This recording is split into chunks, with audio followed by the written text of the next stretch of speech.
নমস্কার বন্ধুরা, আজ আমরা এসেছি মাঘী পূর্ণিমা উপলক্ষে পলিকা মনস্কামনা মন্দিরে। হ্যাঁ, এটা কিছুদিন আগেরই ব্লগ, কিন্তু আমি শেয়ার করতে পারিনি, মেলাটি হয়ে গেছে। আজ এখানে বসেছে বিখ্যাত পলিকা মেলা। এটা বলতে পারো আমাদের কোচবিহার জেলার সবথেকে বড় মেলা। আর খুব জাগ্রত ঠাকুর এই মনস্কামনা মন্দিরের ঠাকুর মা কালী। চারদিকে মানুষের ভিড়, আলো, ভক্ত আর উৎসবের আবহ সব মিলিয়ে একটা আলাদাই অনুভূতি।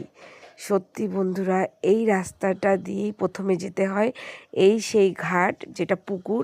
এখানে আমরা সবাই স্নান টান সেরে তারপর মায়ের মন্দিরে পুজো দিতে যাই।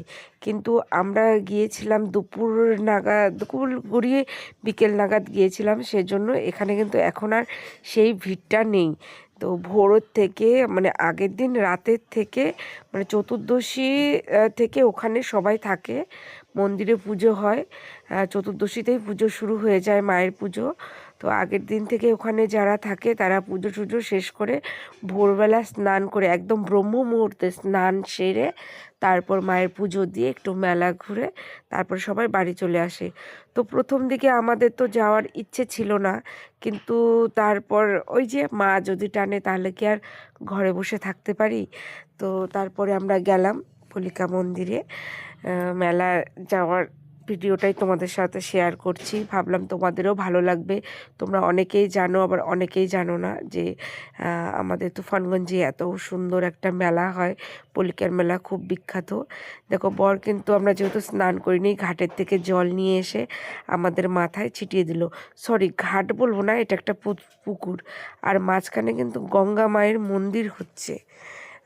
তা তোমরা যদি আসতে চাও, কিভাবে আসতে পারবে সে বিষয়ে আমি তোমাদের সবটাই ডিটেলস দিয়ে দিব ডিসক্রিপশন বক্সে। তো চলো মায়ের মন্দিরে ঢোকা যাক। আমি না ছোটোবেলায় এখানে কোনো দিন আসিনি, তো বিয়ের পরে প্রথম এসেছিলাম। ওটা আমাদের একটা নিয়ম ছিল যে বিয়ের পরে মেয়ে জামাই সব কিছু নিয়ে শ্বশুর শাশুড়িমার স্নান সাকার করতে হয়। তো ওই নিয়ম পালন করতে আমি, আমার মা, আমার শাশুড়ি মা, আমার ভাই, আমার বাবা, আমরা সবাই মিলে এসেছিলাম। ঠিক আছে, দেখো এই মন্দিরে বিশ্বাস আছে যে মন থেকে কিছু চাইলে মা মনস্কামনা সেই ইচ্ছে পূরণ করে। মাঘী পূর্ণিমার দিনে এখানে ভক্তদের ভিড় একটু বেশিই থাকে। তো এটা 3 দিন এই পুজোটা হবে, মানে পুজোর 3 দিন আগের থেকে এখানে ভিড় থাকে, পুজোর 3 দিন পর অবধি মানে ভিড় থেকেই থাকে। তো সত্যি বলতে মা এতটা জাগ্রত, আমি কি বলবো, আমি তোমাদের বিশ্বাস করে বোঝাতে পারবো না। তো আমি মার কাছে একটা জিনিস চেয়েছিলাম, সত্যি সেটা নিয়ে আমার একটুও সাফার করতে হয়নি, কিন্তু মা আমাকে দিয়েছে। তো আমিও একটা মনস্কামনা করেছিলাম যে মাকে এটা আমি উৎসর্গ করব বা এটা আমি দেব। জানি মাকে আমরা কিছুই দিতে পারি না, সবই মায়ের দেওয়া, সবই তার দেওয়া জিনিস, তাকেই আমরা দিচ্ছি। তারপরেও সেটা আমার সফল হয়েছিল বলে দিয়েছিলাম। আমি এই বছর দিয়ে 3 বছর এই মেলাটাতে আসছি, কিন্তু এবছরই আমি স্নানটা করতে পারলাম না। যাই হোক, দেখো ঢোকার সময় কিন্তু বাবা মহাদেবকে আমরা দেখে এসেছি। মায়ের মন্দিরে বাবা থাকবে না, সেটা কখনো হয়? দেখো, মাকে আমাদের দর্শন করাও হয়ে গেল। এবার চলো, প্রচুর ভিড়, এখন ভেতরে যেতে চাইছি কিন্তু এখানে যেতে পারছি না, প্রচুর মানে প্রচুর ভিড়। আবার এখানে অ্যানাউন্স করছে মোবাইল ফোনে ভিডিওগ্রাফি বা ফটোগ্রাফি অ্যালাউ নেই। তবুও দেখি কয়েকজন করছে, যে দেখলাম তাদের কিছু বলছে না। আমিও ভয়ে ভয়ে কিছু ক্লিপ বা কিছু ভিডিও ক্লিপ তোমাদের সঙ্গে শেয়ার করব বলে আমি উঠিয়ে ফেললাম। তো চলো এবার মন্দিরের উদ্দেশ্যেই জানা যাক। আমরাও আজও মায়ের কাছে প্রণাম জানালাম, সবার জন্য শান্তি আর সুস্থতা কামনা করলাম, সবাই যেন ভালো থাকে। ভালো থাকাটাই এখন পৃথিবীতে সবথেকে বড় চ্যালেঞ্জ। ভালো থাকা, সুস্থ থাকা। টাকা আসবে, টাকা যাবে, কিন্তু সময়টা যখন ভালো থাকার উদ্দেশ্যে আসবে, তখন যদি ভালো না থাকো তখন আর কিছুই ভালো লাগবে না।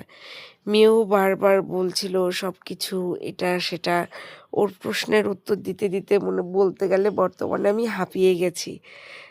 এখন বলছে যে ওখানে যাবে ভেতরে। দেখো দুপুর দুপুর না বলবো, বিকেল 4:30টাতেও এতটা ভিড়, মানে সকালে কতটা ভিড় ছিল সেটা একটু রিয়ালাইজ করাটাও সত্যি মানে ভাবা যাচ্ছে না। প্রচুর ভিড় হচ্ছে, আর 3 দিন ধরে কিন্তু এই ভিড়টা হয়েই থাকবে, ঠিক আছে। আর আমি এখানে আজকে কোনো রকম মনস্কামনা নিয়ে আসিনি যে এটা বলবো সেটা বলবো, সেটা না। মার কাছে সবসময় চাইতে আসিনি, এমনি দর্শন করতে এসেছিলাম। মা না চাইতেই আমাকে অনেক কিছু দিয়েছে। সত্যি আজও আমি মায়ের কাছে ঋণী, আজও ঋণী। এই যে আমার কোলে যে সন্তানটা দেখতে পাচ্ছ, সেটা কিন্তু মায়েরই দেওয়া। তারপর বেরিয়ে এলাম, দেখো এখানে কিন্তু একটা স্টেজ বানানো হয়েছে। রাতে এখানে বিচিত্রা অনুষ্ঠান হবে, ফাংশন, নাচ গান সব কিছুই হবে। যারা রাতের দিকে আসছো তারা কিন্তু এই মুহূর্তটা দেখতে পারবে, এনজয় করতে পারবে। কারণ আমি তো চলে যাব, এতক্ষণ থাকতে পারবো না, মেয়েকে নিয়ে এসেছি।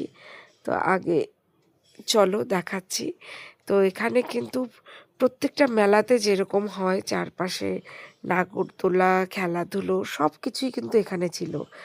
আরও এটাই পলিকা মেলা, চারদিকে কত রকমের দোকান, খেলনা, মাটির জিনিস, রকমারি খাবার, বেলুন, নাগরদোলা, বাচ্চাদের হাসি, মানুষের কোলাহল, ঢাক ঢোলের শব্দ, সব মিলিয়ে একেবারে গ্রাম বাংলার মেলার আসল রং, জমে পরিপাটি, ঠিক আছে। এই নাগরদোলাতে আমি কোনোদিনও উঠতে পারি না, মেয়ে বায়না করছে এখানে উঠবে, আমি ভীষণ ভয় পাই। যাই হোক, কোনোভাবে মেয়েকে পটিয়ে পাটিয়ে ওকে বললো যে জাম্পিংয়ে উঠবে, তো উঠিয়ে দিলাম। দেখো এখন ভয় পাচ্ছে, এখন কান্না করছে, এখন নামিয়ে নেব। ও সব কিছুতে উঠতে চায় কিন্তু প্রচণ্ড ভয় পায়। তো ছেলেটার সাথে আমরা বার্গেনিং করছিলাম যে ও তো উঠলোই না, অল্প একটু উঠলো, তো একটু কম নাও টাকা। না, এরা কিছুতেই কম নেবে না। এই মেলাতে কিন্তু প্রচুর ফলের দোকানও এসেছিল। তো এ তো কিছু জানে না কোনটার কি টেস্ট বা কোনটায় কি, যা দেখছে সেটাই চাইছে, যা দেখছে সেটাই চাইছে। তো চলো, এই যে নাগরদোলাটা দেখিয়ে দিলাম। ছোটোবেলার থেকে ভয়, আজ অবধি উঠিনি, আর মনে হয় না কোনো দিন ওঠা হবে। এত ভয়ে, এত ভীতু লোকের এরকম রাইডসে ওঠার সাজে না সত্যি। এখন হাসি পাচ্ছে বলবো বলে, ভীষণ হাসি পাচ্ছে। তো তোমরা যারা দেখছো এই পলিকা মেলার ভিডিওটা, অবশ্যই লাইক, কমেন্ট, শেয়ার করো। আর আমার ভিডিওগুলো কেমন লাগছে অবশ্যই সাবস্ক্রাইব করো। এবার চলে এলাম, এই যে বন্দুক দিয়ে বেলুন ফাটাবে, তেনার তো কি বলবো। আর মেলার তো খাওয়া দাওয়ার তো কোনো কি বলবো, মেলা বলতেই একদম চারিদিকে খাবারের দোকানের গন্ধে একদম নাক ভরে যাচ্ছে, মন ভরে যাচ্ছে, আর জিভেও জল আসছে। মেলায় এলে খাবার না খেলে কি হয় বলুন তো। আজ আমরা খেলাম, এখানে খাবারের নাম বলবো যে কি কি খেলাম।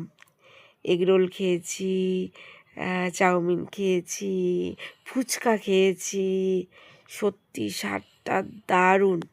জানি আনহেলদি, আনহাইজেনিক, সেজন্যই এতটা টেস্ট। ভেলপুরিও খেয়েছি, সেটা বলতে ভুলে গেছি। তারপর দেখো এখানে কিন্তু আজকের মতো এখানেই শেষ করছি। আবারও নতুন কোনো জায়গায় নতুন কোনো ভিডিও নিয়ে তোমাদের সামনে আসছি।